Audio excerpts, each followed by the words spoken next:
Olá, você que está na audiência, sejam bem-vindos a mais uma edição do podcast Conexão Energia, onde a gente traz aqui grandes nomes do setor elétrico brasileiro. Eu sou Luciano Costa, sou editor da área de notícias aqui da Mover, a plataforma de notícias e inteligência de mercado do TC. E eu estou aqui do meu lado com o meu parceiro, nosso parceiro nessa iniciativa do podcast, o Tadeu. Ele vai se apresentar para vocês e também apresentar a nossa convidada de hoje. Inclusive, nossa primeira convidada aqui no programa, estreando com as mulheres também, que também cada vez mais presentes aí no setor de eletricidade. Fala, Tadeu. E sim, elas existem, né? Exatamente. Eu sempre falo. Boa tarde aí, Luciano, boa tarde a todos os amigos. Eu sou o Tadeu, sou um profissional do setor, trabalho há 20 anos aqui no setor elétrico e estou aqui me empenhando junto com o TC e o Luciano nessa nova empreitada que é o podcast Conexão Energia, e a gente está muito feliz em fazer, né? Muito legal fazer algo que você realmente gosta e recebe pessoas aqui que engrandecem não só aqui o nosso dia a dia, mas também nós como pessoas e profissionais. E hoje nada mais diferente, né, do que receber uma pessoa de grande nome, Elvira Presta, que já foi aqui, né, CFO da Eletrobras, ela já foi até presidente interino da Eletrobras, assumiu há pouco uma cadeira no Conselho da Neoenergia. Então, Elvira, muito bem-vinda aqui, nossa primeira mulher representando aqui, né? Sim, elas existem, Sim, elas né? Existem, Tadeu. Muito bem-vinda, por favor, se apresente aqui para o nosso público. Obrigada, Tadeu, obrigada, Luciano, pelo convite, é uma honra estar aqui com vocês, parabéns pela iniciativa, pelo trabalho. Acho que o setor elétrico merece um podcast dedicado, né, dada a complexidade desse nosso setor, né, um setor tão interessante, tão importante, né, para a economia, e vocês estão realmente de parabéns, assisti os primeiros episódios, todos excelentes. Bom, me apresentando rapidamente, eu sou pernambucana, sou de Recife, eu sou administradora de empresas, eu sei que por aqui só passaram até agora engenheiros, né, pessoas de muita capacidade técnica do setor elétrico. A minha carreira já é um pouco diferente, é uma carreira, obviamente, mais na área administrativa financeira. Eu não comecei no setor elétrico, tá? Embora também já tenha 20 anos de experiência de setor, mas eu não comecei nesse setor. Eu comecei na antiga Brahma como trainee, que depois virou Ambev e tal. Passei por diversas empresas de setores diferentes, mas majoritariamente setores de infraestrutura, né? Então, trabalhei com telecom, trabalhei com ferrovias de carga e depois acabei ingressando no setor elétrico. Então, já são mais de 30 anos de carreira. A maior parte da minha carreira no setor privado, e trabalhei também em setores, empresas diferentes, e me mudei de cidade muitas vezes, e até que fiquei mais conhecida pela minha experiência na Eletrobras, que depois a gente fala um pouco mais sobre como é que foi essa minha passagem, que foi uma jornada bastante complexa. Legal, Elvira. Obrigado aí pela participação. E só um pouquinho antes de começar a primeira pergunta, pessoal, vamos apresentar os nossos patrocinadores aqui do Conexão Energia. Na tela. Opa, uma pequena pausa aqui. Eu queria apresentar para vocês um parceiro do nosso podcast Conexão Energia. É o Grupo SEI. O Grupo SEI tem mais de 30 anos de setor elétrico. E quando a gente pensa em obras de energia, cada detalhe faz a diferença. Eles já implantaram 53 subestações nos últimos 4 anos, impactando mais de 1 milhão de pessoas. O Grupo SEI atua do projeto à construção, da montagem ao comissionamento. Já virou sinônimo de confiança e compromisso com energia que gera resultados. E agora é também parceiro aqui do nosso podcast, o Conexão Energia. Então agradecemos aí ao Grupo SEI pela parceria e agora de volta ao programa. Bom, vamos lá então conversar agora, Elvira. Você até contou um pouco já do início da sua trajetória, né? Brahma, Ambev, mas depois você passou por telecom, passou por ferrovias e aí chegou no setor elétrico ali na controladoria da Light. Depois foi para a Neoenergia e aí entrou de vez na energia, né? Então eu ia te perguntar nessa sua chegada aí no setor, né? Quais que foram suas primeiras impressões e o que o setor tem de diferente, né? Os desafios novos que vieram para a sua carreira aí na indústria de eletricidade. Então, meu início no setor elétrico foi na Light, a distribuidora do Rio de Janeiro, né? Eu morei muitos anos no Rio, quase, acho que 18 anos, até o ano passado. E eu ingressei, então, em 2006. A Light estava passando por uma grande transformação. Naquela época, ela tinha tido uma troca de controle acionário, né? Vocês devem lembrar, ela era controlada por um grupo francês que tinha vendido o controle e um grupo brasileiro que era formado por vários sócios, e que incluía a CEMIG, incluía pessoal de mercado financeiro, pessoal que hoje está ligado ao grupo da Equatorial.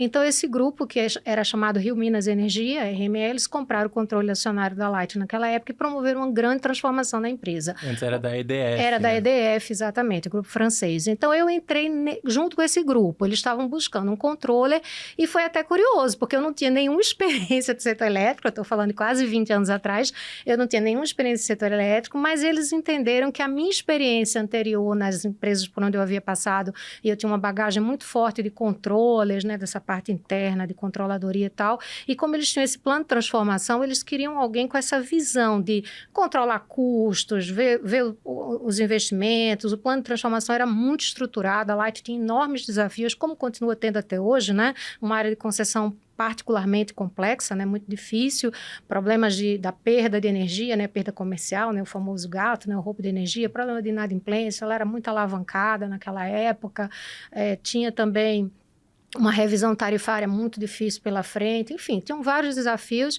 e a minha chegada, como cada vez que você muda de empresa e de setor, ela é sempre desafiadora, né? Você não conhece a empresa, você não conhece o setor, você não conhece, enfim, como é que as coisas funcionam. O setor é muito complexo, a regulação do setor elétrico é algo assim que não dá para você entrar no setor elétrico e não estudar a regulação, não tem como, e principalmente na área financeira, que você tem balanço regulatório e o balanço contábil, né, pelas normas do IFRS. Então, foi um começo que eu diria bastante complexo, mas ao mesmo tempo eu achei muito interessante o setor, gostei demais. É um setor de muita relevância, né, para a gente estar falando, o serviço público é essencial, né, pessoal? Então, distribuição de energia, geração, transmissão. Então, assim, foi uma fase, eu acho que de muito estudo para conseguir entender o setor e poder colaborar. E eu fiquei 4 anos na Light, foi uma grande experiência. Que bacana. E assim, como você mesmo disse, né, veio né, passou pela Ambev, depois foi para a Light, fez muitos movimentos, e eu acho que a gente acaba tendo algo similar, porque o mercado de energia, a gente acaba fazendo esses movimentos, né? Eu também me mudei bastante ao longo da minha carreira, morei em várias cidades, vários estados, isso é legal, e a gente vai trazendo isso para o dia a dia, né? E aí, como você também disse aqui, né, os primeiros episódios, a gente recebeu, né, homens, engenheiros, e a sua carreira sempre foi uma carreira voltada para a área financeira, relação Sim. com investidores, né? E a gente vê, assim, o mercado de energia é um mercado que ele é um mercado de investimentos a longo prazo, capital intensivo, mas os investidores, principalmente aqueles que têm, das empresas que estão listadas em bolsas, querem o resultado muito rápido, né?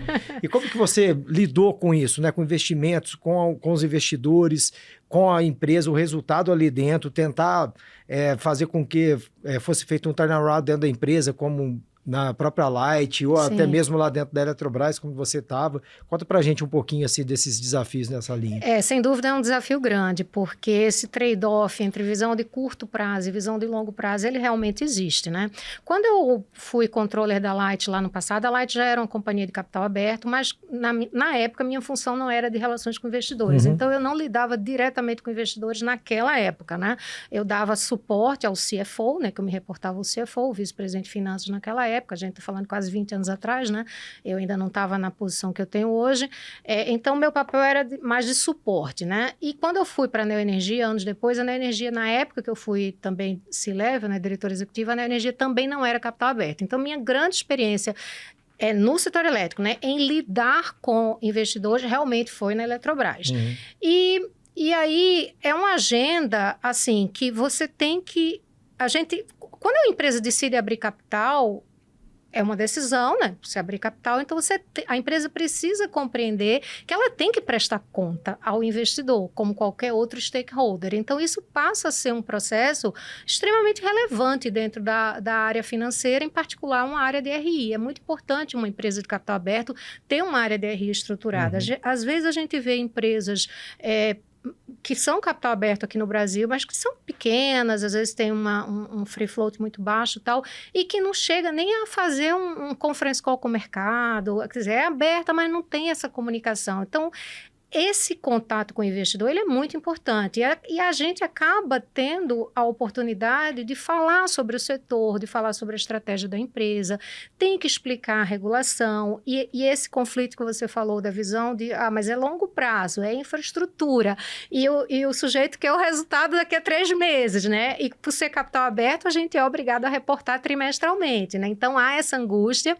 E eu acho que uma das coisas mais complexas que eu sempre lidei, né, nessa função é a gente explicar para esses analistas, tanto sell-side como do buy-side, que o mundo real não é aquela planilha de Excel, né? Então, assim, no mercado financeiro também tem muita gente jovem, né? E muita gente que fica ali pilotando, fazendo valuation, pessoas assim extremamente capacitadas, mas que muitas vezes nunca foram você, Tadeu, que conhece o setor, nunca foi numa usina, nunca viu uma obra. Então, assim, o mundo real não é do jeito que está na planilha. Então, na planilha você projeta lá o capex, você faz investimento. A vida real você vai ter chuva, você vai ter greve, você vai ter um atraso de fornecedor, você tem uma licença ambiental que não sai na época planejada, né? Você tem mudança de legislação. Olha o que está acontecendo agora no Brasil, o IOF vai e volta, e mudança tributária e tal. Então, assim, o mundo real ele é muito mais complexo. Então, a nossa função nessa área financeira e DRI é buscar traduzir isso para os investidores, explicar o que a companhia está fazendo, tem que ter muita transparência, lembrar sempre de respeitar os períodos de silêncio, de não dar informação que não seja pública, né? Tudo isso tem que ser muito bem dosado. E é uma via de mão dupla, porque a gente também recebe muito questionamento bom, sabe? Quando a gente fala, mesmo que eu diga assim, mas às vezes são pessoas com menos experiência do que nós, ou que não têm a experiência da vida da empresa, né? Tem a experiência do mercado financeiro. Mas são pessoas que estão analisando todas as empresas, que estão fazendo pesquisa, muitas vezes, de benchmarks internacionais. Então, vem questionamentos muito bons dos analistas, sabe? Isso nos ajuda também a melhorar a comunicação. Agora, realmente, esse desafio de curto e longo prazo existe. E muitas vezes a gente tem que explicar que algumas decisões, elas estão lastreadas em obrigações regulatórias. O setor elétrico tem muito disso. A empresa tem determinados investimentos que ela é obrigada a fazer, né? Então, a gente precisa se comunicar bem. Acho que esse aqui é o segredo. Reforço e melhorias, um exemplo disso, Reforços né? e melhorias. Você pega uma distribuidora, ela tem aquelas metas de DEC, FEC. Você tem, agora, com essa questão de mudança climática, os novos contratos já estão reforçando a necessidade das distribuidoras, né, reforçarem a segurança da rede. Aí você vem se você faz uma construção de uma nova usina, tem todas aquelas condicionantes ambientais que são lá obrigatórias, que elas têm que ser feitas, né? As contrapartidas, então, né, de contratos de financiamento. Então, questões ambientais que são obrigatórias também, né? A transmissão, além dos reforços e melhorias, a empresa tem que ter aquela meta de disponibilidade. Se ela não cumprir aquilo ali, ela tem penalidade, ela tem aquela redução, né, a parcela variável sobre a RAP. Então, são coisas que a gente tem que fazer um certo investor education também, né? Ajudar o investidor a modelar a empresa, a entender a complexidade do setor, para que essa relação fique, digamos, menos estressada entre essa visão de curto e longo prazo. Exato. Legal, eu virei falando aí de complexidade do mercado e complexidade da vida real, né, fora da planilha. Você teve a passagem ali pela Light, que é um case bem curioso, né? Uma empresa que tem um problema enorme ali com furto de eletricidade, nas ligações clandestinas, o famoso gato, né? O que você pode contar aí de vivência lá, até algumas curiosidades, até algum caos, de repente, uma história interessante aí dessa passagem na Light. Tem até uma empresa listada aí na Bolsa. Não, tem. Eu lembro muito, na época, nós tínhamos um diretor da área de distribuição, era um cara super técnico, muito preparado, e ele era também muito espirituoso, ele tinha um jeito assim muito divertido. E ele sempre falava que esse combate ao roubo, né, ao furto da energia, ele dizia que o trabalho dele era um trabalho de enxugar gelo. Porque, no fundo, é isso mesmo. Você vai lá, você combate, você tem... E, para quem não sabe, né, o setor elétrico, a regulação, como a gente já falou aqui, que ela é muito é muito complexa, e ela determina todos esses tempos e movimentos. A distribuidora, ela tem lá uma régua que ela tem que cumprir, quando é que ela pode cortar, quando é que ela tem que religar, quando é que ela avisa antes. Tem todo, digamos, um rito jurídico, legal, que tem que ser seguido pela distribuidora, né? E ela vai fazendo esse passo a passo, não é, você achou lá a fraude, para cortar, você tem que mandar um aviso, tem uma série de procedimentos. A mesma coisa vale para a inadimplência. E aí esse diretor falava que o nosso trabalho era de enxugar gelo, porque você seguia aquele roteiro todo, fazia tudo aquilo ali, aí você corta, daqui a uma semana o cara acha um outro jeito, liga de novo, né, se religa de novo. Então, assim, passa muito pelo uso de tecnologia. Eu me lembro que também lá atrás a Light começou a investir muito na blindagem da rede. Isso foi feito por outras distribuidoras no Brasil que também atuam em áreas complexas. A Light acho que é mais conhecida, mas assim, eu tenho experiência em outras distribuidoras e a Light não é a única região do Brasil que é difícil de operar, né? Existem várias outras regiões muito complexas. Tem questões que são relacionadas ao poder público, porque transcende o trabalho da própria distribuidora. Então, áreas que você tem muita favelização, muita milícia, né? Muita violência urbana, tudo isso dificulta o trabalho da empresa. Não dá para dar um fuzil pro leitorista ali, né? Não, a Light, você perguntou, eu me recordo lá no passado, não sei se isso ainda acontece hoje, faz muito tempo que eu saí da empresa, mas eu me recordo que tinha situação de eletricista que era sequestrado. Caramba.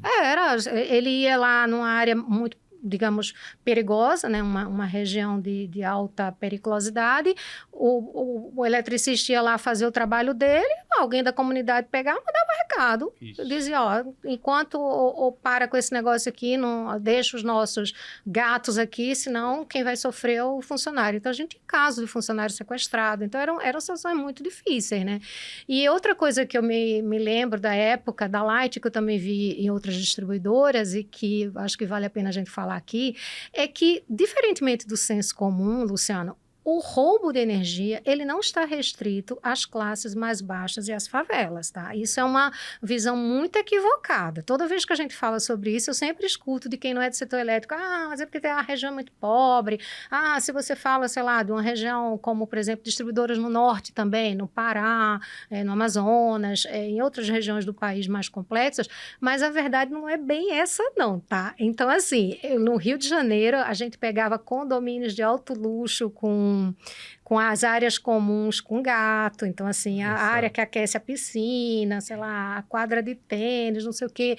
Chegamos a pegar academias de ginástica, assim, empreendimentos comerciais ali no Leblon, dos bairros mais caros do Rio de Janeiro. Então, assim, essa história de que o roubo de energia é só na classe baixa, na favela, não é verdade, tá? Então, acho que isso é bem importante. E muitas vezes você tem indústrias, você tem verdadeiros grupos aí que fazem do roubo de energia, ou que seja de uma parte da energia, que eles não vão roubar a energia inteira, né? Mas colocam alguma coisa ali, aquilo ali parece que entra no modo do negócio, na rentabilidade do negócio, e cria-se também uma agenda muito complexa, às vezes com o poder público e com o sistema judiciário, para conseguir liminares, para conseguir autorizações para que a empresa não possa cortar a energia. Então, é um setor bem complexo, viu, de operar.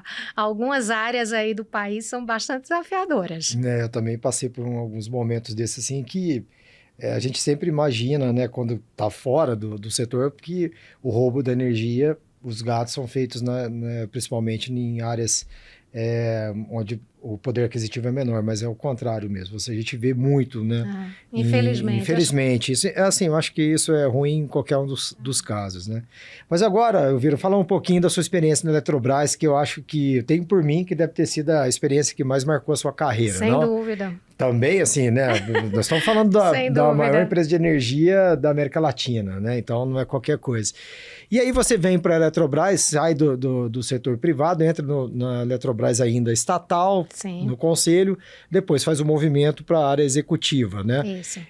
Eu também fiz esse movimento, né? Tanto quando eu saí do setor privado, fui para a Copel, da Copel fui para a CEMIG, só que você tem uma diferença, né? Que você saiu e conseguiu participar do processo de privatização da Eletrobras, né? sim. É assim, ainda com uma posição relevante ali dentro. Eu não consegui nas duas empresas que eu trabalhei, a Copel acabou sendo privatizada, eu já estava na CEMIG, a CEMIG ainda não Até foi, agora ainda não, né? até É agora uma ainda não discussão foi, né? que nós, aguarde sendo dos próximos capítulos, que nós teremos pessoas aqui para discutir conosco, né, Luciano? Muito Então, bom. assim, o que você viu, assim, de diferente? Primeiro, olha, eu saí do setor privado, fui para estatal, e essa mudança da chave da estatal para privada novamente, entendeu? O que você pode passar para a gente, assim, de principais pontos? Porque muita gente fica assim, poxa, como que você saiu do privado, foi para o estatal, e depois a estatal foi privatizada? Como é que é isso, né? Foi um movimento, eu diria assim, de carreira que não foi exatamente planejado, a oportunidade surgiu e às vezes a gente, na carreira, a gente também tem que saber aproveitar as oportunidades quando elas surgem, né? E foi um movimento ousado que podia ter dado muito errado, porque a privatização podia não ter acontecido, ela não era uma obviedade naquela época, mas deu muito certo, né? E sem dúvida transformou a minha carreira, eu me tornei muito mais conhecida depois dessa passagem pela Eletrobras. E aí como é que surgiu, então, a Eletrobras aí na minha trajetória? Como eu falei que no início a minha carreira tinha sido sempre no setor privado, né? E a minha última posição antes da Eletrobras tinha sido exatamente a Neoenergia, mas eu já havia saído da empresa um ano antes. Então, eu tinha saído da Neoenergia no finalzinho de 2016 para início de 2017 e era um momento muito difícil do Brasil. Vocês devem lembrar que foi quando a gente teve aquele escândalo da Lava Jato, tivemos o impeachment, né, da ex-presidente Dilma e o Temer assumiu como presidente. Então, foi um período bastante conturbado no Brasil. E quando o Temer assumiu, uma das medidas que eu particularmente reputo como muito importante para o Brasil, que ele tomou, foi ter promulgado a Lei 13.303, que é conhecida como Lei das Estatais. E para quem não está muito familiarizado aí aqui na audiência, né, só rapidamente explicando o que é a Lei das Estatais, até a gente viu isso com a Lava Jato, né? Antes dessa lei, esse processo de indicação de dirigentes para as empresas de economia mista ou as 100% públicas, né, que são os conselheiros, os presidentes, diretores, ela não tinha um rigor, digamos, tão alto no sentido de escolher os nomes com formação técnica, com experiência comprovada, com reputação ilibada e tudo isso. Essas coisas eram um pouco, talvez, assim, não tão objetivas. Deixado de lado, né? Não eram tão claras, aí dependia de quem tivesse, qual é o partido que está no poder, enfim. E havia muita indicação política e havia nomes não tão preparados, isso a gente não pode generalizar naturalmente, mas a gente sabe, a Lava Jato está aí para a gente saber o que aconteceu. Então, essa lei, ela de alguma maneira, ela botou ordem na casa. Ela falou, olha, para ser dirigente estatal tem que cumprir tais requisitos, as empresas precisam ter no mínimo 25% de membros independentes no conselho, tem que formar um comitê de auditoria estatutária, é obrigatório, e várias outras coisas. Vedou também tem algumas proibições, então dirigentes sindicais não podem ser dirigentes da empresa, você não pode ter quem foi dirigente de partido político, alguém que teve uma posição relevante, um cargo eletivo, enfim, tem várias proibições. Então, foi nessa época, por conta da lei das estatais, que eu acabei recebendo o convite, porque a Eletrobras precisava se enquadrar nessas exigências da lei, ela já estava passando por uma grande transformação, né? Um novo conselho de administração tinha sido formado lá no segundo semestre de 2016, chegou um CEO de mercado, que era o Wilson Ferreira Júnior, que tinha sido presidente do CPFL há muitos anos, uma pessoa muito conhecida do setor, muito respeitada, um conselho de administração com nomes também estelares, tanto os que eram representantes do governo como do ambiente privado, um time muito bom. E eles ainda precisavam criar esse comitê de auditoria, enfim, e mais membros independentes. E o meu nome acabou surgindo, porque eu já era do setor, já tinha saído da minha empresa anterior, então eu já tinha cumprido, digamos, uma quarentena, que seria uma obrigação, né, legal. Eu nunca tinha trabalhado no governo federal, então eu era realmente independente, né, porque a empresa era controlada pela União. Então eu me encaixava em vários requisitos, né, tinha experiência de finanças também, um background. Então, meu nome acabou surgindo e eu fui, então, eleita membro independente do Conselho de Administração pelos minoritários. O Estatuto da Eletrobras, ele tem ONs e PNs, né, ações ordinárias e preferenciais, e os detentores das preferenciais, eles podem eleger um conselheiro numa eleição separada. Então, foi assim que eu ingressei. Eu era a única mulher, um conselho de 11 membros, né, era uma empresa super formal, né, empresa estatal, eu estou falando lá em 2018, e então eu entrei dessa maneira e fui compor esse comitê de auditoria estatutário. Quando eu cheguei, eu digo assim, com toda sinceridade, foi um susto, porque olha que eu já tinha 25 anos de carreira, né? Já tinha trabalhado em várias empresas de grande porte, de capital aberto, empresas também de operações complexas, mas eu nunca tinha trabalhado num ambiente tão engessado, tão cheio de normas, de regras, de procedimentos, um ambiente muito formal, né? Naquela época, assim, todo mundo chamava a gente doutor, doutora, senhor, conselheira, tal, assim, era um ambiente muito formal. Você se reporta para ministro, né? É um outro mundo. E o Wilson já estava promovendo uma grande transformação na empresa. A Eletrobras tinha sofrido muito, não só a Lava Jato, mas também efeitos da MP 579, quem conhece o setor elétrico, né? Aquela MP que foi feita lá pela Dilma em 2012 e que criou o regime de cotas e isso teve um efeito devastador nas finanças da Eletrobras, né, que foi a empresa que aceitou as condições de renovação das concessões naquela época. Então, a Eletrobras vinha numa crise financeira muito grande, uma crise reputacional, porque ela também tinha sido atingida pela Lava Jato, não na mesma escala que a Petrobras, mas ela também tinha sido atingida, estava correndo o risco de ser deslistada da Bolsa de Nova York, enfim, foi uma fase muito difícil. E eu entrei nesse conselho e nesse comitê de auditoria que se reunia semanalmente, porque eram tantos problemas, eram tantas frentes. A Eletrobras é grande demais, né? A empresa naquela época, quando eu entrei, eram 150 bi de ativos, eram 42 bi de patrimônio líquido. A empresa representava na época algo como provavelmente uns 30% da capacidade de geração do Brasil, 47% da transmissão. Tinham todas aquelas grandes empresas, né? As 4 grandes controladas, que era Furnas, Eletrosul, Eletronorte, Chesf, mas ela ainda tinha Eletronuclear, das usinas nucleares, 50% da Itaipu Binacional, tinha participação em 178 SPEs, você, por exemplo, sei que é conselheiro de Belo Monte, que é uma dessas SPEs, a Eletrobras tinha participação em 178, tinha mais participação em outras 30 empresas listadas, enfim, um centro de pesquisa, era muita coisa, cuidava dos programas de governo. Então, quando eu cheguei lá, assim, eu não tinha ideia do tamanho daquilo. Então, o volume de informação que a gente tinha que ler, que se preparar, era realmente enorme. E uma das medidas que foi tomada já naquela época, para começar o trabalho de sanear a empresa financeiramente, foi vender as distribuidoras, que tinham sido federalizadas lá no passado, que a Eletrobras, originalmente, ela era geradora e transmissora.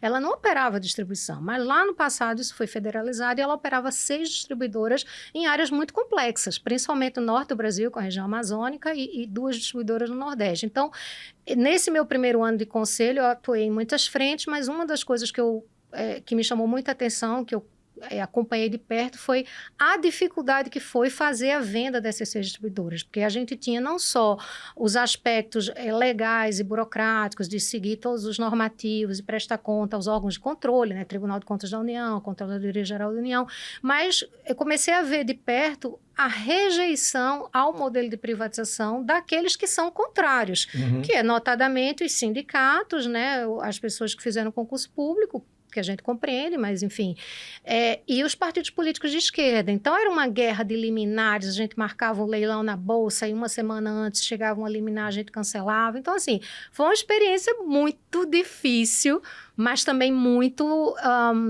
gratificante de ver a qualidade do corpo técnico, né? O pessoal extremamente preparado, e você via que muitas vezes aquelas pessoas também tinham sido vítimas de modelos de má gestão do passado que tinham levado a empresa a uma crise tão grande, né? Mas eram pessoas extremamente comprometidas, extremamente trabalhadoras, né? E com um conhecimento enorme, né, do setor. Então, foi assim a minha passagem. Eu tive Luciano, só fazer um parênteses aqui, eu tive experiência, né, trabalhando com o corpo técnico da Eletrobras lá na usina de Luiz Carlos Barreto de Carvalho, na modernização, foi uma das primeiras, isso em 2005 para cá. Depois a implantação de Belo Monte, onde eu fui diretor de projeto, e depois na Copel e na CEMIG, ou seja, eu tenho uma visão de que o corpo técnico dessas empresas é algo assim a ser invejado pelo setor, não só nacional como internacional. Verdade.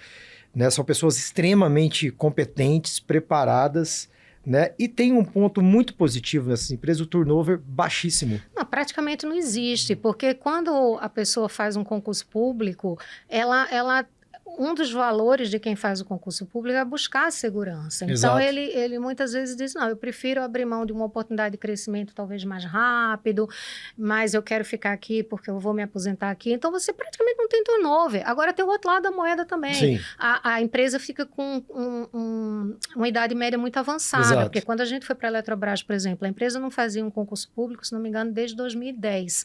Então, a idade média do corpo de funcionários de Eletrobras era 50 anos de idade. Quer dizer, como é que pode idade média ser 50 anos? Então, você tem um problema de falta de gente jovem de renovação, que agora, com a privatização, isso foi possível. A empresa vem fazendo essa troca, vem contratando gente jovem. Né? Que é salutar e também. Eu só queria fazer também mais um adendo ao que você falou, Tadeu, que o corpo técnico, quando eu falo, eu não me refiro apenas a engenheiros e técnicos, é de tudo. Por exemplo, minha área que é financeira, os contadores que eu encontrei na empresa, dos melhores que eu já trabalhei, entendeu? Gente de tesouraria, enfim. Exato. Área de RI, quer dizer, corpo técnico de cada uma das Não, áreas de todas, de não competência. não estamos falando só da parte de engenharia, Isso. mas a empresa como um todo, né? Então, são pessoas que realmente se dedicam, então, como elas têm uma possibilidade de uma perpetuação ali dentro da empresa, elas estudam, elas buscam se desenvolver, tem também tempo. Porque o setor público, ele provê, isso também é uma realidade, de modo geral, ele provê muito mais oportunidades de mestrado, doutorado, do que o setor privado. Essa também é uma realidade. Nós, quando fazíamos essas estatísticas na época da Eletrobras, era surpreendente o número de PhDs e mestres que a gente tinha, assim, em comparação com empresas do setor privado. Era muito acima da média. É muito mesmo. E, Elvira, você comentou das dificuldades de lidar, por exemplo, com sindicatos, partidos da esquerda, porque você chegou justamente no turnaround ali da companhia, Sim. E isso envolve ganho de eficiência, tudo, Sim. mas também envolve cortar pessoas, né? Envolveu vender empresas. E imagino que não só a esquerda, o sindicato, mas até o Centrão, por exemplo, tinha muito indicado político ali, governadores, tudo. Como foi lidar com toda essa pressão que quem acompanhou aqui como jornalista, ou até o Tadeu como técnico de outra empresa, a gente via que tinha uma pressão grande, né, uma movimentação contra. Como que foi fazer o turnaround com todo esse movimento contrário, às vezes até político, né? Olha, eu diria a você o seguinte, essas pressões sempre existe aqui e acolá uma tentativa, mas a lei das privatizações, a lei das estatais, ela trouxe uma blindagem muito importante. Começa daí. Passou até a lei, então às vezes você podia até receber um pedido, tá, aí você vai, olha, fulano, mas infelizmente não dá, porque esse nome que você está indicando, ele não se enquadra aqui no requisito, então assim, ajudou muito, né, então isso já trouxe uma blindagem. Depois, naquela época, a gente está falando inicialmente governo Temer e posteriormente, né, quando eu passei a diretoria financeira, já foi no início do governo seguinte, que foi o governo do Bolsonaro. Então, nos dois governos, nós tínhamos o governo federal criando as condições para que o Conselho de Administração e a diretoria executiva fizessem o seu trabalho. E isso, liderado pelo Wilson na época e pelos presidentes de conselho que passaram lá atrás, né, porque você teve primeiro, na era já pós-lei das estatais, primeiro foi o Alqueres, né, que tinha sido presidente da Light, depois veio a Helena Landau, depois veio o José Monforte e depois veio o Rui Schneider. Foram os 4 presidentes de conselho antes da privatização. Então, a gente tinha um grupo muito unido e muito focado em transformar a empresa. E, de novo, eu sempre fico repetindo a importância da lei das estatais, porque realmente ela é um divisor de águas na gestão das empresas. O que nós fizemos naquela época, a gente trocou mais de 90% das diretorias de todas as empresas do grupo. Quer dizer, você indo da holding, você ia descendo Chesf, Furnas, Eletronorte, Eletrosul, CGT, tudo que a gente trocou mais de 90%, porque olhando assim, não se enquadra no requisito da lei, não está preparado, não sei o quê, a indicação política. Então, assim, a gente foi trocando isso sem muito ruído, a mesma coisa no nível de conselho. Chama a Assembleia, coloca o crivo da lei, cria o Comitê de Elegibilidade, que também era obrigatório pela lei das estatais, revê lá os critérios. Então, assim, essa troca oxigenou a alta liderança, porque aí a gente trocou e colocou pessoas exatamente de reputação ilibada, com experiência, com conhecimento nas suas áreas de competência. Isso foi transformando a empresa. Criamos o comitê de auditoria. Aí fizemos esse movimento de iniciar a transformação, e aí a gente tinha um diagnóstico muito claro. A empresa tinha um grau de alavancagem muito alto, a empresa chegou a ter dívida líquida EBITDA acima de 5, 6 vezes, né? Hoje é abaixo de 2, deve estar abaixo de 2, quando eu saí era em torno de 1 vez e meia. Nós vimos que tinha a venda das distribuidoras foi um passo assim, importantíssimo, né, porque elas drenavam caixa, né, elas eram deficitárias, a empresa precisava aportar recursos para elas operarem, então o que vinha, digamos, da geração e da transmissão, parte disso tinha que ser aportado na distribuidora, então era um ralo mesmo, né, de recursos. Então isso estancou. Então vender as distribuidoras, que foram vendidas, para quem não lembra, na época foram 6, né, elas foram vendidas por um valor simbólico, elas foram vendidas por R$50 mil cada uma, é um valor simbólico. Era simplesmente para estancar aquela sangria, né? Então, isso foi muito importante. A gente reverteu, só de patrimônio negativo naquela época, a gente reverteu 9 bilhões no balanço da companhia por conta da venda das distribuidoras. Aí, o passo seguinte, precisamos enxugar a estrutura, porque a empresa tinha 26 mil empregados naquela época, contando as distribuidoras, que o pessoal que foi, né, junto com a alienação das empresas, provavelmente uns 6 a 7 mil empregados foram nesse processo. Mas, além disso, a gente fez vários programas de demissão voluntária. Então, você não consegue mandar embora como se faz numa empresa privada. Então, é um processo que também exige uma negociação, tem que ser negociado com o sindicato, também tem que obter uma autorização lá para cima, né? Porque a empresa era controlada pela União. Então, você tem... Isso é outra coisa também curiosa, Luciano. Quando eu vim, por ter vindo do setor privado, eu nem conhecia, por exemplo, eu nem sabia que existia uma secretaria das estatais, né, ligada lá no Ministério da Economia, né, agora Ministério da Fazenda. Então, agora já mudou, porque com o governo atual já mudou de novo o nome nem sei mais qual é o departamento, mas enfim, era a Secretaria das Estatais. Então, a gente precisava, para criar um programa desse, você tem que ter uma anuência, né, do órgão de controle, você tem que negociar com o sindicato, tem que definir quais são as condições, o que é que as pessoas vão receber para elas voluntariamente aderirem.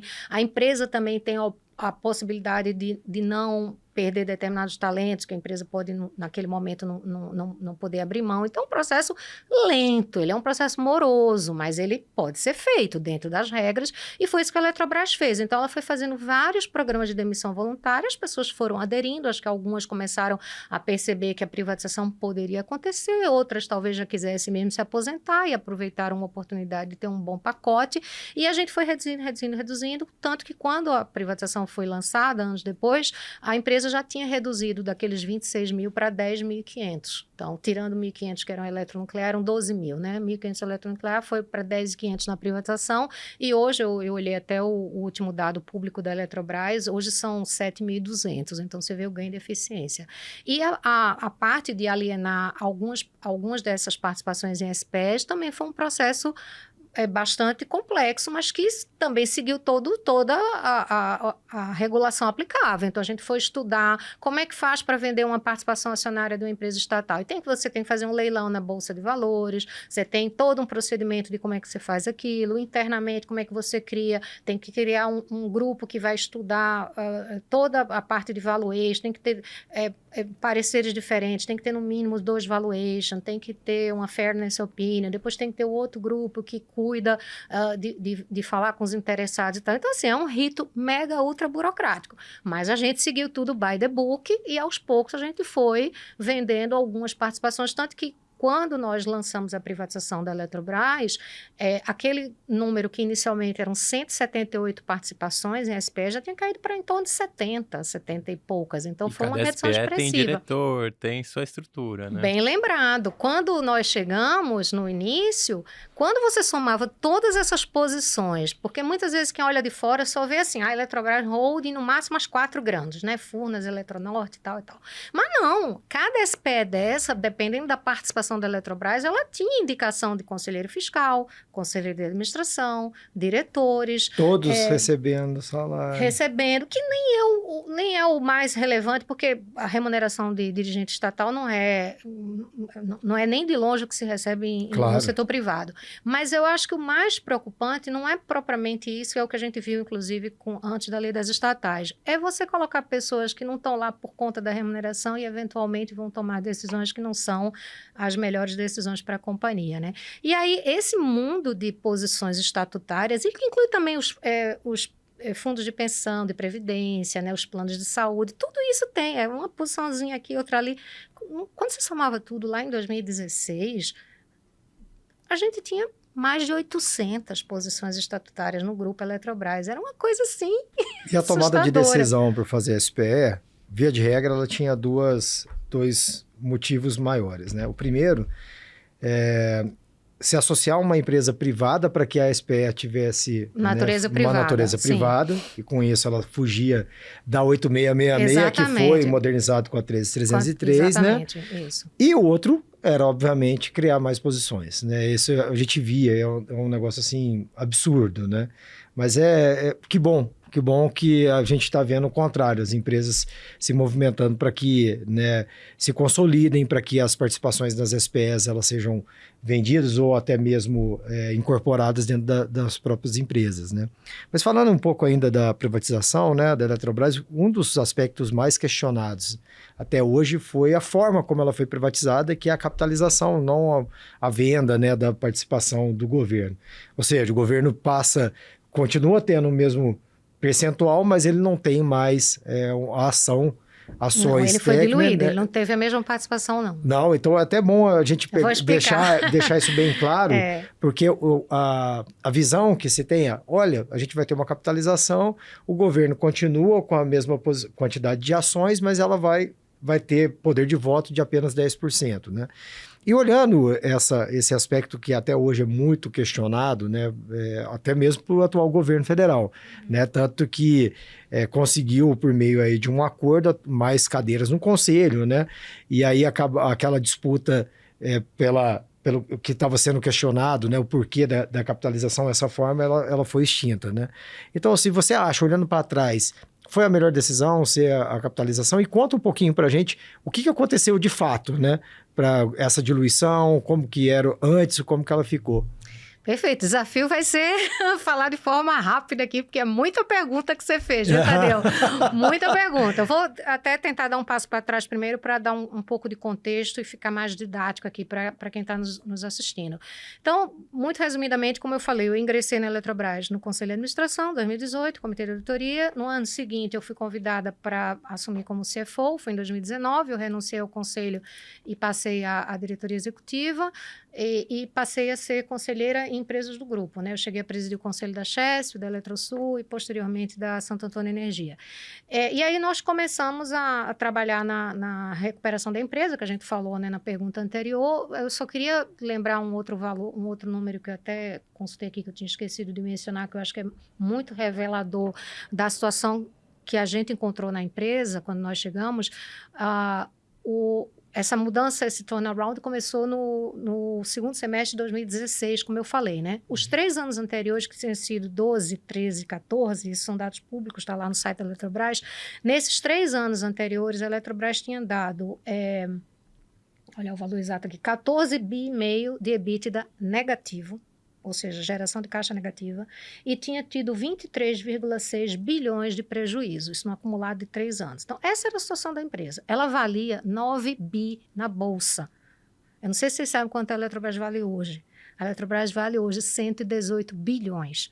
Então, olha o quanto a gente gerou de valor para a empresa nesses anos. Ela valia 9 bi, era 20% do valor patrimonial. Ela era uma estatal dependente da União. Isso que tudo é importante para entender o contexto, claro, né? Para entender qual era a situação da companhia, mais todas essas participações, tudo aquilo que a gente já falou.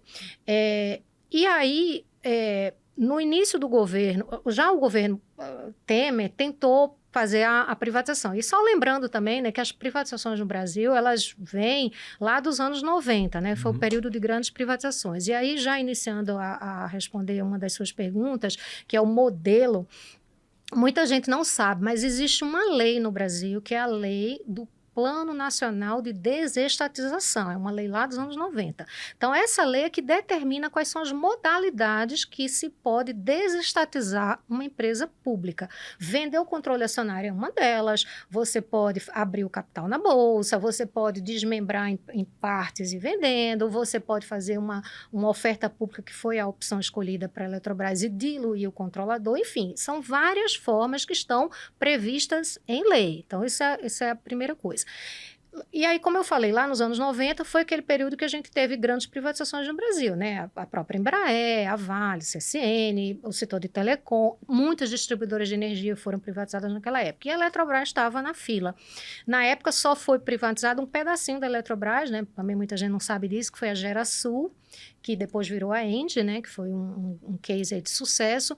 Mas quando mudou o governo, né, do Fernando Henrique para o governo do PT, e aí também entra já um pouco na outra pergunta sua, do governo atual é contrário? Sim, porque o governo atual, como é dito publicamente, ele é contrário a privatizações. É um governo que acredita que o Estado é que tem que prover o desenvolvimento, que o Estado é que tem que ser forte, né? Então, isso é uma questão muito mais, eu acho que de opiniões, né, e do que cada partido político acredita, né? Mas, enfim, então isso era o contexto da Eletrobras. Aí, quando passaram esses anos todos de governo do PT, né, governo Lula, os dois mandatos, depois o primeiro mandato da Dilma e mais o segundo que acabou sendo interrompido, em todo esse período não se falou mais de privatização, não só da Eletrobras, como de nenhuma outra empresa. E a Eletrobras, então, ela foi retirada do PND nos anos do governo do PT. Quando houve a chegada do Temer, ele tentou reabrir essa discussão, porque já estava com esse diagnóstico de que a situação da empresa, né, financeiramente era muito, muito difícil, e se tentou através de uma medida provisória. Mas foi um governo muito curto, né, como a gente sabe, e essa medida provisória caducou e não chegou a ser votada. Bom, aí veio a eleição do Bolsonaro, com o Paulo Guedes, que também todo mundo se recorda, que fez, né, muito... fez como uma das bandeiras, né, queria trazer eficiência, iria trabalhar para as privatizações e tal. O governo Bolsonaro, através lá do Paulo Guedes e do ministro de Minas e Energia na época, levaram o projeto de lei para o Congresso Nacional, o projeto de lei que seria para privatizar a Eletrobras, só no final do primeiro ano, foi em novembro de 2019, que era um aprimoramento do projeto anterior que tinha sido desenhado ainda no governo Temer. Só que logo depois veio a pandemia. Então, quando você imagina, eles apresentaram um projeto de lei para o Congresso em novembro de 19, em fevereiro, março de 20, eclodiu a pandemia, naturalmente a prioridade do Congresso Nacional não era a privatização da Eletrobras, esse negócio ficou engavetado e o país todo, como o mundo todo, parou para combater a pandemia. Então, ninguém falou mais no assunto, passou-se mais um ano e a gente continuou trabalhando com todas as dificuldades de pandemia e tudo mais. No ano seguinte, em 2021, nós tivemos um evento que foi também, na época, muito comentado no mercado, certamente o Luciano cobriu isso quando trabalhava lá na imprensa, que foi quando o Wilson, que era o CEO, renunciou. Foi no início de 2021, ele renunciou para ir ser CEO de outra companhia de capital aberto. E assustou o mercado, até muita gente achou, agora acabou, agora não sai mais. Exatamente, você lembrou bem. Então, o que aconteceu naquele momento? Foi digamos, um balde de água fria, né? Os investidores, o mercado, estava todo mundo muito empolgado com a ideia de que a empresa poderia vir a ser privatizada e, de repente, a pessoa que personificava, né, que era o CEO, né, como o grande líder daquele projeto, saiu. Então, as ações desabaram, houve um ceticismo muito grande, muita gente disse, agora acabou, não vai ter mais, não sei o quê. E eu era outra pessoa, nós éramos, na verdade, 3 pessoas que eram do setor privado, né? O Wilson como CEO, eu que estava na cadeira de CFO e tinha, na época, a Lúcia Casasanta, depois veio uma outra diretora, que era de governança e conformidade, que também tinha vindo de mercado. Os outros todos eram dirigentes, né, da casa, enfim.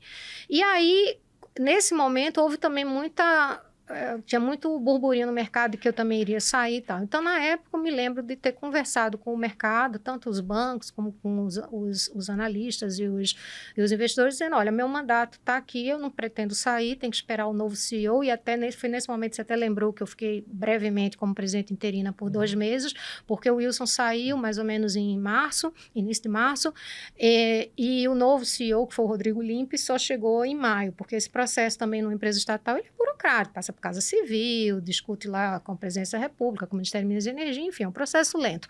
O Wilson saiu e eu fiquei interinamente acumulando por decisão do Conselho de Administração da época. Fiquei como presidente interino e continuei como CFO. E eu falei para o mercado, né? Disse assim, olha, eu não vou sair, eu não sou irresponsável, eu tenho um mandato, eu vou cumprir. Agora, quando o novo CEO chegar, pode ser que ele queira trocar o CFO, isso acontece, aí a gente fala lá na frente, mas por enquanto eu vou ficar.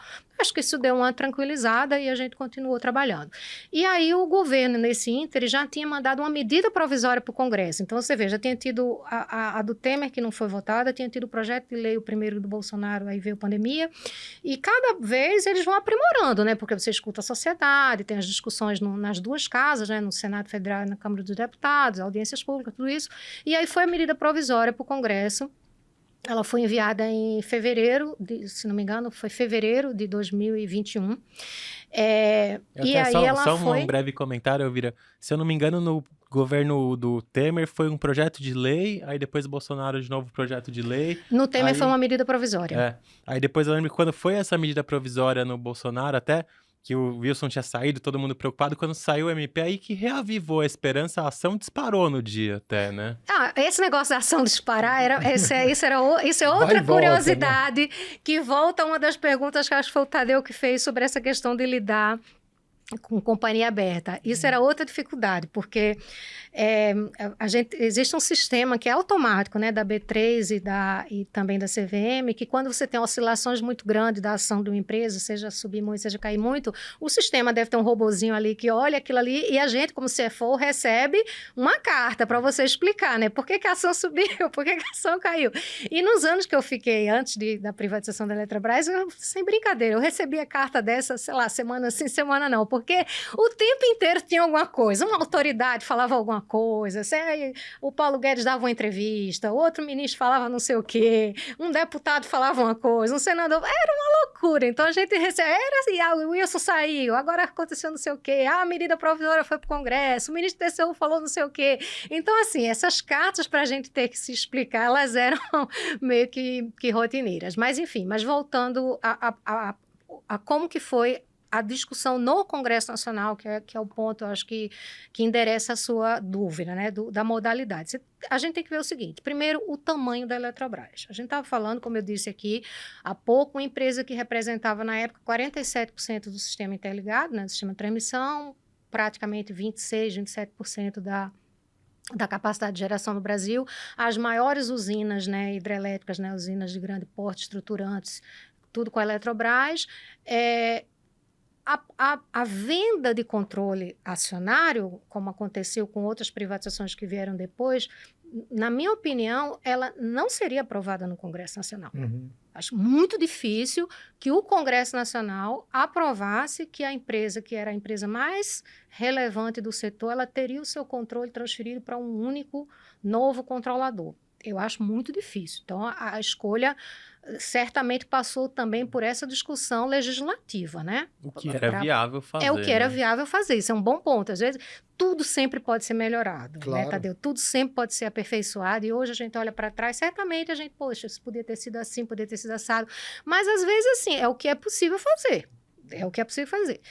Outra questão, que era o tamanho ainda da empresa, a oferta da Eletrobras, ela pressupunha mudar aquela regra dos contratos da MP 579, né, das usinas de cota. A Eletrobras tinha 17 usinas no regime de cotas que entraram na capitalização e outras 5 que não eram cotas, mas acabaram entrando lá no que foi aprovado no Congresso. Então, no final do dia, nós tivemos 22 usinas hidrelétricas, ou seja, é coisa muito grande, né, que tiveram os contratos de concessão renovados por 30 anos. E a forma de fazer isso é pagando um bônus de outorga, que esse bônus acabou chegando ao valor de 26, quase 27 bilhões de reais. Então, a capitalização, quando ela começou a ser desenhada, ninguém sabia o tamanho exato, porque esses cálculos ainda iam ser feitos. Mas já se falava que não seria inferior a 22 bilhões, tanto que está na lei como uma das condicionantes, é que a oferta não podia ser menor do que 22 ou 22,1, se não me engano. Isso também não é um valor que você pega um único acionista que vai assinar um cheque de 22 bilhões. Então, o tamanho da Eletrobras, e acho que a relevância, fazia com que o caminho natural fosse essa modalidade. E, de novo, como eu expliquei há pouco, é uma modalidade prevista lá na lei do PND dos anos 90. E o que é que diz lá esse... Eu até coloquei aqui, se não me engano. Ele diz assim, ó, é uma das modalidades, aumento de capital com renúncia ou cessão total ou parcial dos direitos de subscrição. Então, o que é que saiu na lei que foi aprovada? Enfim, a medida provisória que foi para o Congresso foi em fevereiro. Medida provisória, só lembrando o rito dela, né? Ela tem 60 dias para ser votada, pode ser prorrogada por mais 60. Ao final desse período, ela perde validade. Que foi o que aconteceu na época do Temer, né? Que não foi votada. Então, nessa vez, eles conseguiram cumprir esse rito e em julho de 21, a medida provisória foi convertida em lei, né? Foi aprovada. E aí, o que tem lá na lei? Ela diz que a modalidade seria essa, né? De diluição. Então, por que se falava assim, o governo não vai perder as ações? Porque a União, que era controladora, ela não precisaria vender as ações dela. Mas se você aumentou a pizza, né? Você aumenta, você faz uma oferta de novas ações. Ela é impedida de participar, que é a única maneira dela ser diluída. Então, você aumenta a pizza e ela continua com aquele mesmo pedaço, só que aquele pedaço agora numa pizza maior, proporcionalmente vai ser menor. Então, o que diz a lei? A Eletrobras era controlada pela União, que tinha mais ou menos 51% das ações ordinárias, né, que são as com direito a voto, mas o governo tinha as participações indiretas, que é BNDES, BNDESPAR e outros fundos governamentais. Quando você somava tudo isso, dava 72% das ONs. E está na lei que a gente teria que fazer uma oferta que o número de ações teria que ser calculado para diluir essa participação entre direta e indireta de 72, tinha que cair para 45 no máximo, está na lei. E que a empresa, então, seria uma corporation, com a limitação de voto a 10%, valendo para todo mundo, tanto para a União, que cairia dos 72 para 45, como para qualquer outro acionista privado. 10% seria a limitação de voto. Então, isso é estabelecido em lei. O que é que diz mais na lei? Havia outras obrigações a serem feitas. A Eletrobras, ela cuidava do 50% da comercialização de Itaipu. Itaipu é um tratado binacional com o Paraguai, não pode ser gerido por uma empresa privada, então precisava segregar. Ela controlava a eletronuclear, são as atividades nucleares. A Constituição Federal Brasileira proíbe atividades nucleares de serem geridas por uma empresa privada, precisava segregar também. Os programas de governo também não poderiam ser geridos por uma empresa privada. Então, tinha uma série de coisas, por isso que o trabalho que nós tivemos fazer foi gigantesco. Quando a lei foi aprovada, isso é uma coisa que eu sempre explico, a lei ela tem um caráter muito geral, né? Porque a gente também tem que entender que o papel dos congressistas, imagina, um dia ele está aprovando lá uma lei do setor elétrico, no outro dia ele está debatendo alguma coisa do setor farmacêutico, no outro dia o setor de bebidas, no outro dia uma reforma tributária, no outro dia previdência, assim por diante. Então, você nunca vai ter na lei o detalhe do detalhe do detalhe. Então, a lei ela traz coisas macro, e a própria lei da Eletrobras, ela define que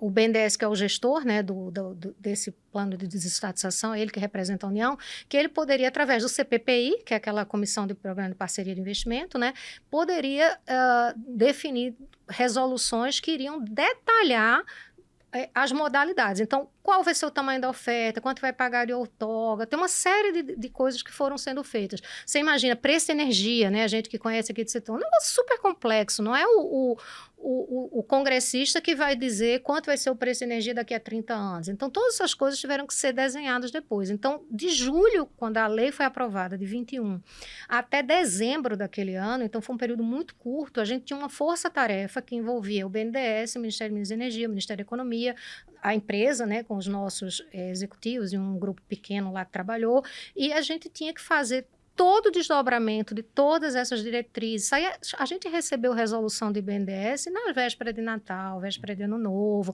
Teve que ser criada uma nova estatal, que foi criada a Embipar, né, para ficar com a comercialização do Itaipu, os programas de governo, né, com a eletronuclear. nada disso era fácil, né? Parece trivial, mas assim, como é que você faz o valuation da eletronuclear? Você tinha uma usina Angra 3 ainda em construção. O tratado de Itaipu era um tratado que tinha 50 anos. Você tem que revisar aquele tratado, ler um documento de 50 anos atrás, ver como que foi constituída a empresa, como é que você corrige aquele valor no tempo, quanto que vale os 50%. Enfim, então foram muitas coisas. Tinha que ser criado um golden share, tinha que mudar o estatuto. Então a gente trabalhou assim, era um trabalho hercúleo, ao mesmo tempo que a gente continuava tocando o dia a dia da companhia, né?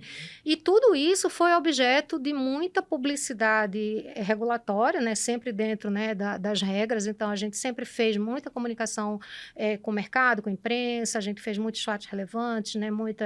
Todas as apresentações de resultado, a gente ia em todas as conferências. Então, assim, a gente procurou dar muita transparência a tudo que estava sendo feito. A gente fez audiência pública, que é exigido também por lei, teve audiência pública com a ANEEL, com o MME, perdão, não é ANEEL, com o BNDES, com o Ministério de Minas e Energia, com a própria Eletrobras. O TCU também fez uma audiência pública para discutir, inclusive, essa modalidade do aumento de capital. Então, assim, foi um processo muito público, né? E aí, acho que a sua última pergunta que eu não respondi é o que é que mudou depois. Aí, veja bem, a operação, ela saiu, e depois eu posso falar um pouco mais sobre a operação em si, mas ela saiu a gente lançou em março de 2022 a oferta pública, e finalzinho de março, depois de obter as anuências do Tribunal de Contas, né, que a gente só podia lançar depois do tribunal, e aí a gente concretizou a privatização em junho de 2022, e dia 17 de junho foi o dia que a gente assinou os contratos de concessão e a empresa oficialmente foi privatizada, e na sequência foi pago o bônus de outorga, foi pago um valor para a CDE e enfim, outras obrigações. E aí,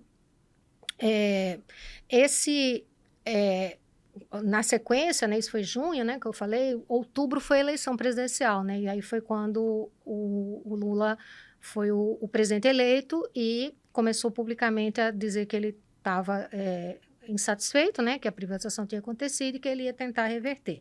Então, quando chegou no ano seguinte, em maio de 23, o governo Lula mandou uma ação direta de inconstitucionalidade para o Supremo, ADI. Mas é bom lembrar que essa é a quinta ADI contra o projeto de privatização. É a quinta. Muita gente não sabe disso, mas é a quinta. Em 2021, nós tivemos 3 ações diretas de inconstitucionalidade, e depois, em 2022, tivemos mais uma. Todas elas movidas, basicamente, por partidos políticos de esquerda, né, que vão se juntando, fazendo as coligações e tal. Então, essa foi simplesmente a quinta ação direta de inconstitucionalidade. E aí houve essa recomendação do Supremo da empresa buscar um acordo, né, junto com o governo, uma arbitragem que ela foi sendo... Aí eu já tinha saído da empresa, né, porque eu saí da empresa há exatamente 2 anos, né, eu saí em setembro de 23.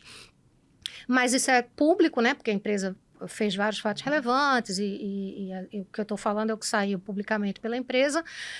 Esse processo se arrastou por praticamente 2 anos e foi resolvido na Assembleia Geral Extraordinária que aconteceu em abril desse ano, em que foi feito esse acordo em que a Eletrobras aumentou uma posição de conselho, ela tinha reduzido, aqueles 11 lá do passado eram 9, ela aumentou para 10, a União passou a ter 3 posições nesse conselho, e tem lá no material que a própria Eletrobras divulga, que esse acordo ele também pode ser revisto se o governo futuramente reduzir a participação acionária, ela pode ir diminuindo esse número. Mas na posição atual, o Conselho passou a ter 3 membros indicados pela União, e no Conselho Fiscal 1 membro, e acho que esses foram os pontos mais importantes. Mas, assim, na minha visão, até olhando de fora e do que eu conheço do processo, eu acho que o acordo acabou sendo muito positivo, porque o tema central, que é o 10% da limitação de voto, isso permanece. Isso permanece. Então, até porque isso foi aprovado pelo Congresso Nacional, é uma lei. Então, esse 10% ele permanece, né? Outra coisa muito importante foi que a Eletrobras reduziu o risco referente à Angra 3, porque ela deixou de ter a obrigação de garantir os aportes para a conclusão da obra, se essa for a decisão, que até agora ainda não houve uma decisão, né? Eu brinco que ela se livrou de um abacaxi nuclear. ali, né? Porque não é fácil o projeto Não, é um também, né? projeto muito complexo, mas é um projeto muito importante. Traz segurança Sim, energética para o país. Acho que a gente Eu, está vendo. particularmente, sou muito favorável a usinas nucleares também. Eu conheço a eletronuclear, visitei as usinas, visitei o site de Angra 3. É uma visita muito importante, muito interessante conhecer. E é aberto ao público, quem quiser conhecer, é só ir lá e marcar com a empresa.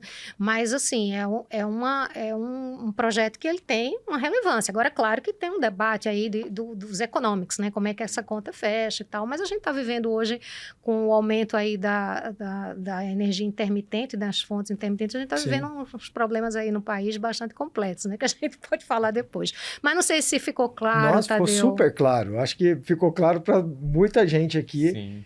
Né? Porque é um assunto que é complexo o que o assunto é complexo, não, gente. Não, mas nada como ter uma aula de quem estava lá, né, Luciano? Exatamente. Aí, Elvira, só para encerrar esse bloco Eletrobras aqui, eu ia te pedir para contar alguma história, assim, que marcou, algum momento que marcou durante essa trajetória que não foi fácil, né?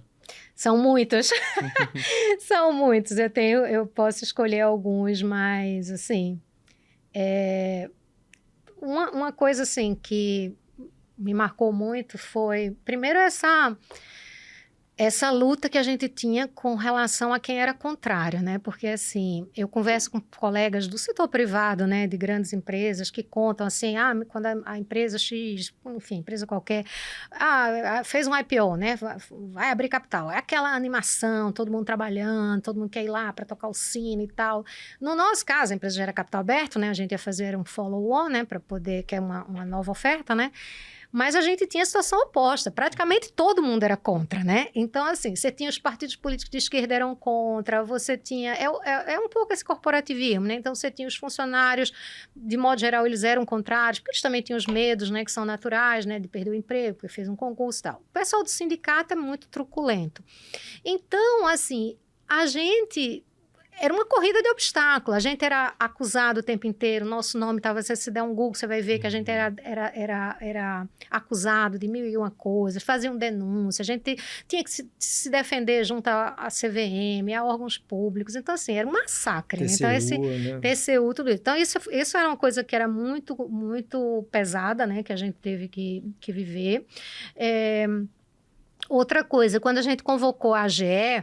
Lembra que eu falei, em julho de 21 a lei foi aprovada, até dezembro a gente trabalhou lá com o governo para fazer tudo que precisava ser feito, e aí, num processo desse também, eu não comentei, mas é importante deixar claro, a União, que era o controlador, é quem tinha decidido que ia fazer a privatização da empresa. Nós éramos os dirigentes da estatal, então nós tínhamos que cumprir a lei. Você tem uma lei aprovada no Congresso Nacional, nosso papel era cumprir.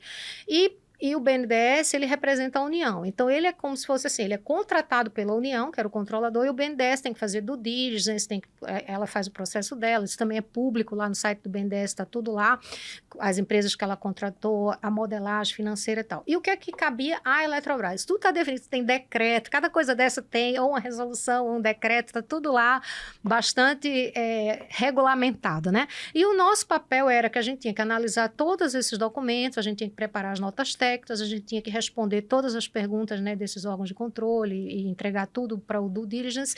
Cabia a nós contratar o sindicato de bancos, né, organizar a oferta, obter todas as autorizações com CVM, com a SNC nos Estados Unidos, enfim. Esse era o nosso trabalho e a gente tinha que convocar a Assembleia Geral Extraordinária, porque os acionistas é que teriam que aprovar ou não as condições, porque você vê, a União diz, quero privatizar a empresa, aprova a lei no Congresso Nacional. O BNDES é contratado e faz a modelagem. A gente chegava, pegava a modelagem, traduzia tudo aquilo na linguagem e devolve para o acionista. Acionista, é o seguinte, as condições dadas são a SSS, a empresa vai ter que pagar tanto de outorga, vai segregar Itaipu, vai segregar eletronuclear, vai ter que pagar bônus de outorga de tantos bilhões, vai ter que pagar contribuição para a CDE durante 25 anos, vai ter que fazer investimentos para as bacias hidrográficas lá da Chest, de Furnas, então, assim, era um sem número de coisas, né? Vai ter que fazer contribuições por centro de pesquisa durante mais 6 anos. Então, a gente colocava tudo. Os preços de energia que estão modelados são esses, mas pode ser que esse preço não seja esse, pode ser que ele seja menor. Então, a gente tinha que fazer tudo isso. Então, a gente convocou essa assembleia, que foi uma assembleia muito complexa. Ela foi convocada em janeiro de 21 e ela aconteceu em fevereiro, porque você tem que convocar com 30 dias de antecedência, né? Capital aberto.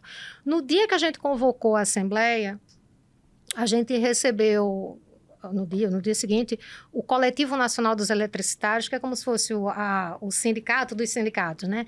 Eles mandaram uma carta aberta, isso ficou público, para cada um dos conselheiros de administração, conselheiros fiscais e diretores. Era um tom bem ameaçador, assim, do tipo, cuidado com o que vocês estão fazendo, vocês vão convocar essa assembleia, mas ela não vai acontecer, o tribunal não vai aprovar. Então, esse foi um dos causos aí que a gente teve daquela época, e teve conselheiro assustado, né? Que a gente teve que... Tá ali, né? Claro, e a gente teve que tranquilizar todo mundo. Gente, estamos fazendo tudo dentro da lei, a gente está fazendo tudo conforme os regulamentos, vamos em frente e tal. Então, isso foi uma coisa. Outra foi a assembleia em si, eu presidi essa assembleia. Como a gente ainda estava, desde o momento de pandemia, veio o processo virtual, né? Então, a assembleia ela foi virtual. Luciana, ela durou 9 horas. Nossa. 9 horas. Foi assim, um massacre, 9 horas. E assim, a Assembleia, ela deveria ser algo que ela só se torna pública quando a Assembleia acaba, que aí você é obrigado, inclusive, porque é uma obrigação legal, a publicar tudo que aconteceu, né? Quais foram as decisões, o que foi deliberado, o mapa de votação, tudo isso. Só que a nossa Assembleia, ela chamava tanta atenção, todo mundo queria saber o que tinha acontecido, que, na verdade, tudo quanto era jornalista se inscreveu, porque a pessoa ia lá, comprava uma ação, eu comprei uma ação, sou acionista, né? Eu posso participar da Assembleia. Então, a nossa Assembleia, ela era praticamente transmitida Ao vivo, né? ao vivo. Então, assim, era a gente fazendo a Assembleia e cada pergunta que vinha, porque são os advogados que representam, né? Advogados de sindicatos, advogados das empresas e tal. Cada pergunta que faziam, se a gente parava um minuto para a gente responder e tal, saía na imprensa, em todo lugar. Então, assim, foi um negócio bem emocionante, foi bem difícil, foram 9 horas praticamente. Só o voto da AEL, que é o sindicato, né, lá dos eletricitários, o voto deles, entre o voto mesmo e mais uns pareceres que eles pediram, técnicos e tal, era um documento de 120 páginas. Vixe, que eles é um pediram discurso do Fidel Castro. que eles pediram para a gente anexar, né? E a proposta da administração, ela tinha 3.680 páginas, tudo traduzido para inglês, porque nesse documento você, claro, tem muita coisa que é lei, as resoluções, os decretos e tal, mas assim, a gente precisava explicar pro acionista que ele ia decidir, né? E isso é outra curiosidade também que muita gente não está tão familiarizado, eram 12 itens da ordem do dia que tinham que ser aprovados.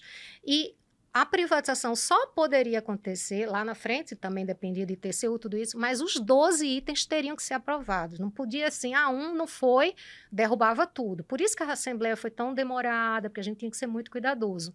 E os 12 itens, eles iam passando a lei em detalhe. Então, como é que você segrega a eletronuclear, quais são as condições, como é que você segrega a Itaipu, o que é que vai acontecer com os programas de governo, quanto que vai pagar de bônus de outorga para renovar aquelas concessões das 22 usinas, quanto que vai pagar para os programas de revitalização das bacias de Furnas, do São Francisco, investimentos na Amazônia Legal, e mais outras coisas. Então, como é que vai ser criada a Golden Share? Qual é o poder da Golden Share? Tinha também a questão do Poison Pill, que se o governo resolvesse recomprar, ele teria que fazer uma oferta, né, para recomprar as outras ações. Então, tudo isso tinha que ser explicado. Quanto que vai ser o preço de energia, né? Como é que calcula esse valor da outorga? Então, assim, era uma assembleia de uma enorme complexidade, né?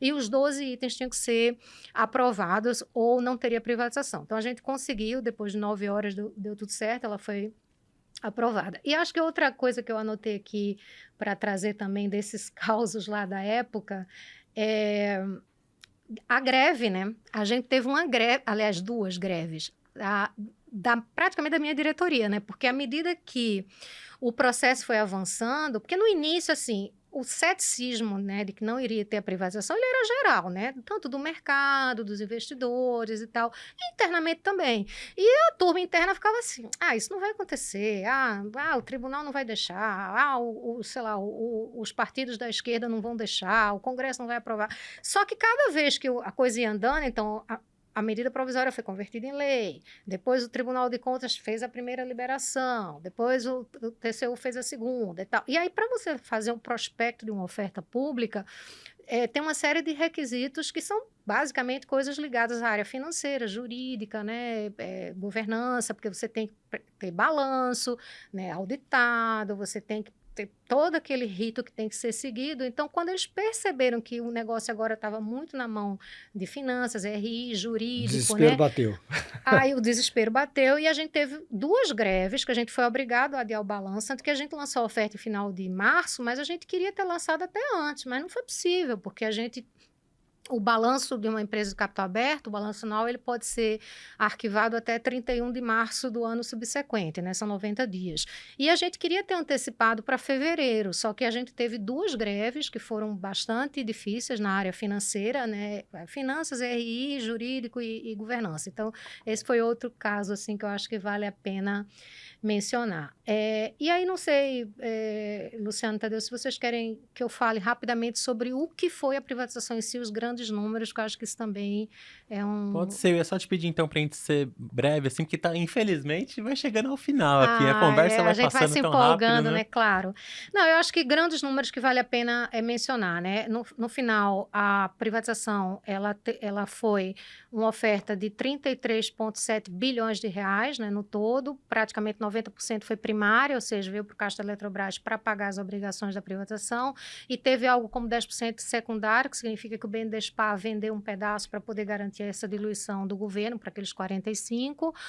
Foi a segunda maior oferta da história da Bolsa Brasileira até hoje. No ano de 2022 foi a terceira maior oferta do mundo, né? Só foi superada por uma oferta, um IPO da Ásia e outro da Europa.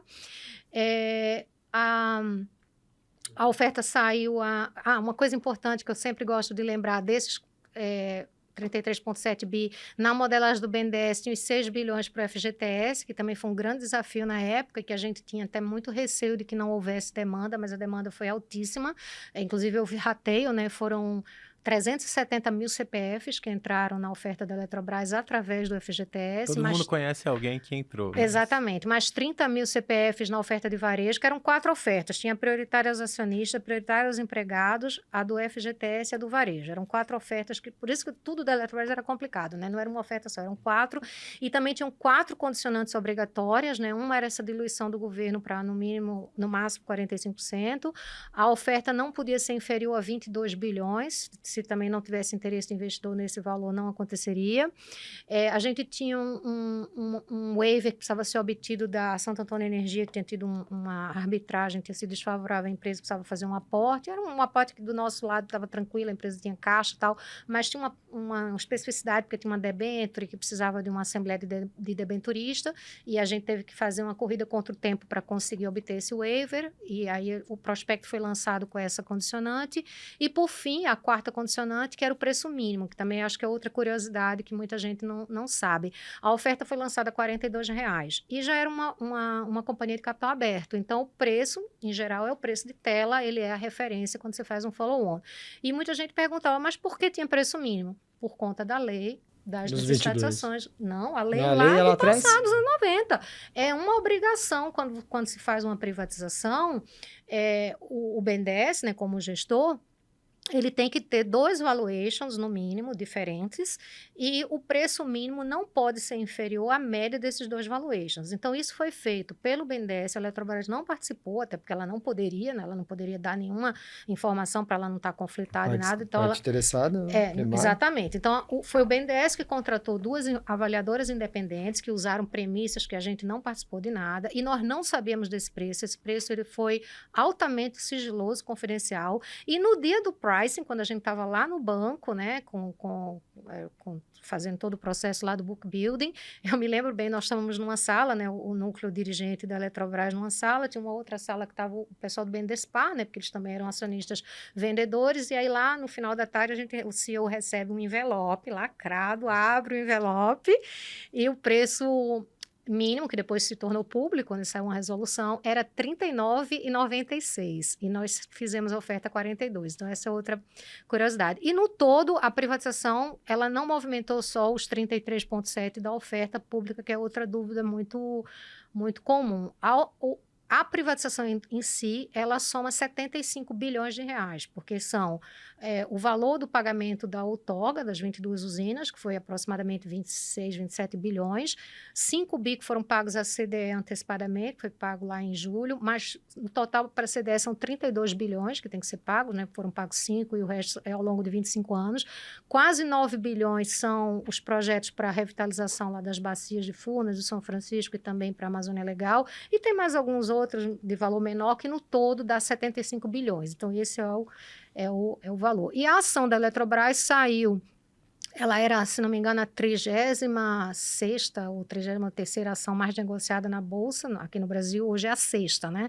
E o valor de mercado, como eu já falei, uma empresa que chegou a valer 20% do valor patrimonial, né, que quando nós chegamos valia menos de 10 bi na Bolsa, hoje é uma empresa que já está próxima aí de 120 bilhões. Então, acho que é um case aí realmente, e reabriu a agenda de privatizações, né, Tadeu? Claro, não pode esquecer disso, claro. né? Eram muitos anos sem privatização, e depois da nossa oferta, a gente teve aí quantas empresas, né? Copel, Sabesp, SEDAI no Rio de Janeiro, EMAI, a C3E lá no Rio Grande do Sul, enfim, eu acho que a gente reabriu essa agenda, isso foi uma operação mesmo importante. para o mercado, né? Muito legal, Elvira. Esse papo tá muito bom, né? Muito. Eu vou falar pro Fábio aqui, pro pessoal, vamos fazer igual o Flow, aqueles podcasts de 5 horas. Brincadeira, mas dá, hein? Eu acho que a gente podia ficar gravando aqui mais 1 hora. Faz o episódio 2. E a gente faz o episódio 1 e o 2 a continuação. O negócio é bom. Mas, bom, Elvira, pra gente ir encerrando aqui, eu te pedir um recado final, alguma mensagem final aqui pro nosso público, que tem desde o pessoal aí do mercado financeiro, que acompanha o TC, até os profissionais do setor elétrico, né, que acompanham o Tadeu, por exemplo. O que você deixa de mensagem? Olha, eu gosto demais do setor elétrico, então, e é um setor que está vivendo um momento bem desafiador, né? A gente quem acompanha o setor está vendo o grande tema do momento, o curtailment, né? O corte de energia, de geração, a gente está com alguns desequilíbrios, né? Uma regulação que precisa ser aprimorada, muitos subsídios que foram concedidos no passado e hoje já não são mais necessários, trouxeram distorções importantes, que o consumidor mais humilde é quem está pagando a conta. Então, a gente está vivendo, eu acho que um grande imbróglio aí regulatório que precisa ser resolvido. E em momentos de estresse como esse que também surgem as oportunidades. Então, para quem está nos ouvindo e que quer conhecer o setor elétrico, eu recomendo, é um setor, como eu falei aqui no início, né, da nossa conversa, é um setor que presta um serviço público essencial, ninguém vive sem eletricidade, é um setor que tem tudo para crescer, porque a gente está vivendo aí a transição energética, né, toda essa questão de descarbonização, eletrificação, tem as novas tecnologias, a própria geração distribuída que nos trouxe agora novos desafios, como a questão do curtailment que a gente falou, tem as BESS, né, as baterias, nós temos os data centers chegando, então assim, é um setor que tem muita coisa acontecendo, o Brasil é um exemplo para o mundo, né, no setor elétrico, a gente tem um sistema interligado nacional, a última capital que não era interligada agora, finalmente, né, está interligada, então a gente tem um sistema... da Eletrobras também. O investimento da Eletrobras, um processo dificílimo de ser resolvido, com questão regulatória, uma questão com os indígenas também, mas o Brasil, muitos países hoje que estão colocando aquelas metas de net zero para frente, eles olham para o Brasil com admiração, que a gente já tem uma matriz predominantemente limpa, predominantemente renovável, né? O Brasil não tem praticamente nada de carvão. Então, assim, a gente está muito bem posicionado. Eu acho que se a gente conseguir resolver essas questões regulatórias, esses desafios desses subsídios e começar a colocar o planejamento centralizado novamente, né? O setor tem tudo para trazer muita oportunidade para os profissionais e para o mercado financeiro, para o mercado de capitais. Acho que essa é a minha mensagem e agradecer mais uma vez a vocês pelo convite. Que isso, nossa, a gente está assim, lisonjeado de ter recebido você. Muito obrigado. Foi uma aula, né? Uma aula aqui para a gente. Eu acho que todo mundo que acompanha o nosso podcast vai se deliciar com esse, né, com um pouco mais de 1 hora que a gente conversou. Queria agradecer muito a sua vinda aqui, né, Luciano. A gente acertou em cheio, né, cara? Assim, queria agradecer a uma pessoa especial aqui, o Fábio, que é o nosso diretor aqui. Tá aqui, ele fica atrás das telas, tá, pessoal? Mas é um cara que é fundamental para o nosso podcast. E aproveitar também para agradecer os nossos patrocinadores, né? E se você tem interesse também em seguir como os nossos patrocinadores, estampar a sua marca aqui no nosso podcast, por favor, entre em contato conosco. E muito obrigado, não deixe de seguir, de ligar o sininho, né? De dar um like lá pra gente, que isso aí deixa a gente cada vez mais feliz aqui com o nosso podcast. É isso aí, a gente até esquece, né, Tadeu? Tem que ficar pedindo like, pô, gente. É isso Curtam aí. aí, compartilhem com os amigos, com os colegas e fiquem conectados aí, fiquem ligados nos próximos capítulos do Conexão Energia. A gente vai seguir aqui falando com nomes relevantes desse setor tão interessante aí para o Brasil, para o mercado, e todo mundo tem um pouquinho de energia aí no seu dia a dia, né? Muito obrigado, gente. Tchau.